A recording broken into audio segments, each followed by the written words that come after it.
Siddharth ITI द्वारा चलाए जा रहे ऑनलाइन क्लास में मैं शिव सर आप लोगों का फिर से एक बार बहुत बहुत स्वागत करता हूं।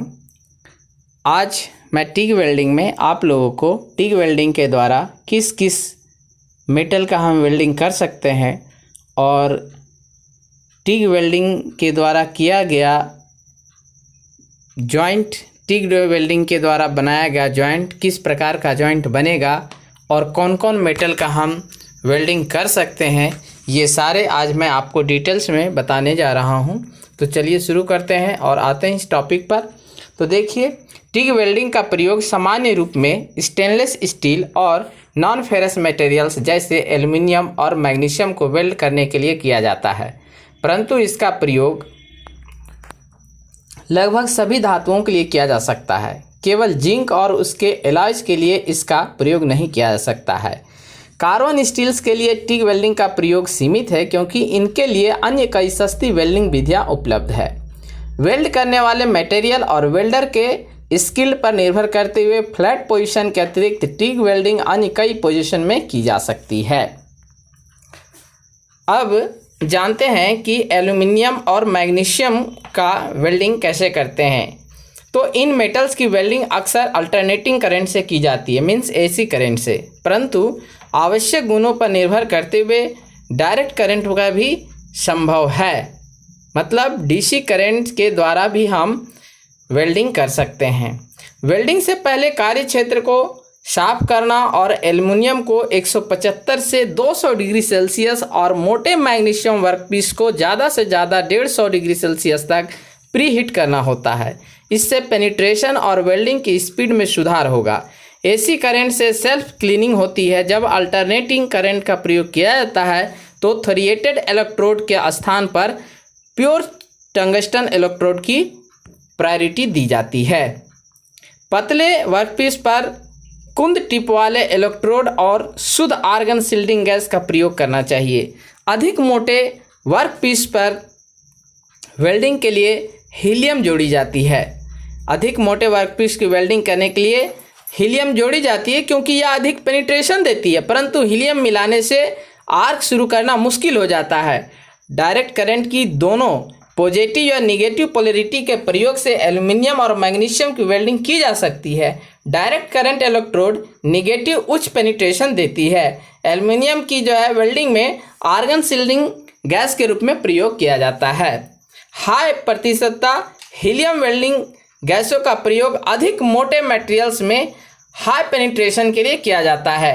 एल्युमिनियम की वेल्डिंग में थोरिएटेड इलेक्ट्रोड सबसे उपयुक्त है। डायरेक्ट करंट DC करंट में पॉजिटिव का मुख्यतः प्रयोग कम गहरे वेल्ड के लिए, विशेषता 1.6 मिलीमीटर से कम मोटाई वाले जॉइंट के लिए किया जा सकता है।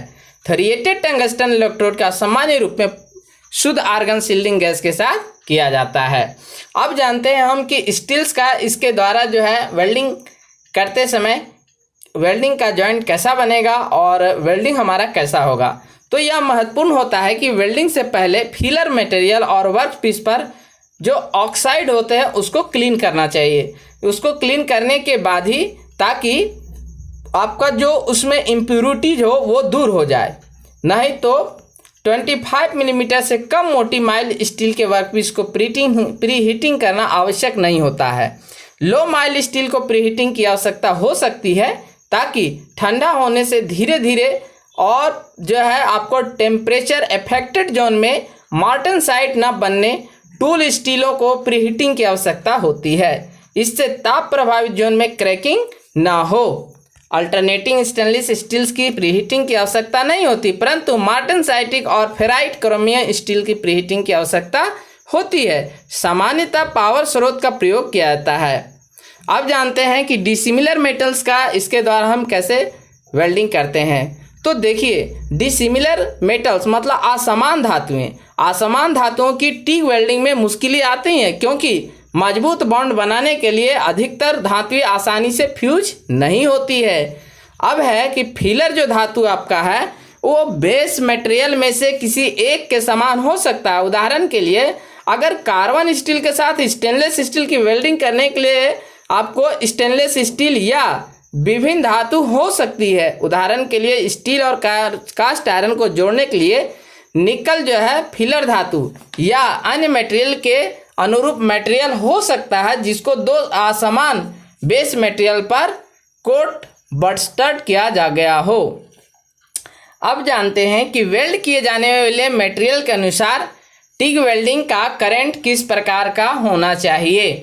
तो देखिए, एल्यूमिनियम और अगर उसके एलॉयज का वेल्डिंग करना हो तो आप एसी में सबसे अच्छा वेल्डिंग होगा।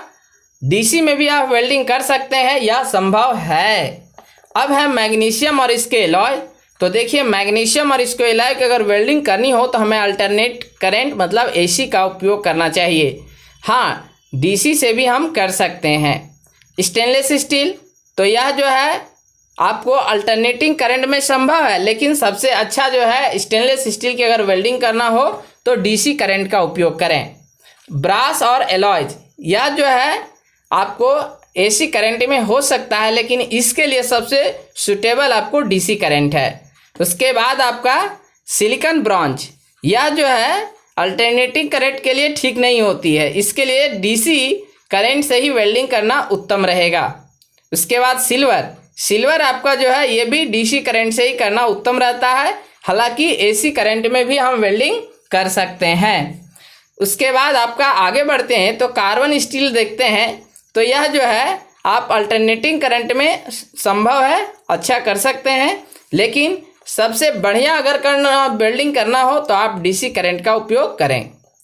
फिर जानते हैं फास्फर ब्रॉन्ज, यह जो है सबसे अच्छा डीसी करंट में वेल्डिंग होता है, हालांकि अल्टरनेटिंग करंट में भी हम वेल्डिंग कर सकते हैं। उसके बाद निकल और उसके एलॉयज हैं, तो इसके लिए सबसे ज़्यादा आपको उत्तम है डीसी करंट। निकल और उसके एलॉय हो, क्रोमियम और उसके एलॉय हो, या मोनल हो, या जो है इनकोनल हो, या टाइटेनियम हो, इसके लिए आप डीसी करंट का उपयोग करें, ना कि एसी करंट का। एसी करंट में हम इसके द्वारा वेल्डिंग नहीं कर सकते हैं। तो ये था हमारा कि हम टिग वेल्डिंग के द्वारा किस किस मेटल का वेल्डिंग कर सकते हैं। तो इसके बारे में मैंने आज आपको डिटेल्स में बताया। इसको आप बढ़िया से सुने और अपने नोटबुक में उतार लें। जहां संभव अगर लगे कि यहाँ पे समझ में नहीं आ रहा हो तो आप हमसे कांटेक्ट कर सकते हैं। बहुत बहुत धन्यवाद। आज के लिए इतना ही।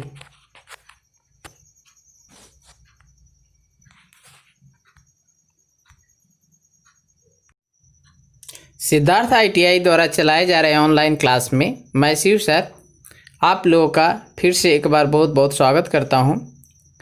आज मैं टिग वेल्डिंग में आप लोगों को टिग वेल्डिंग के द्वारा किस किस मेटल का हम वेल्डिंग कर सकते हैं और टिग वेल्डिंग के द्वारा किया गया जॉइंट टिग वेल्डिंग के द्वारा बनाया गया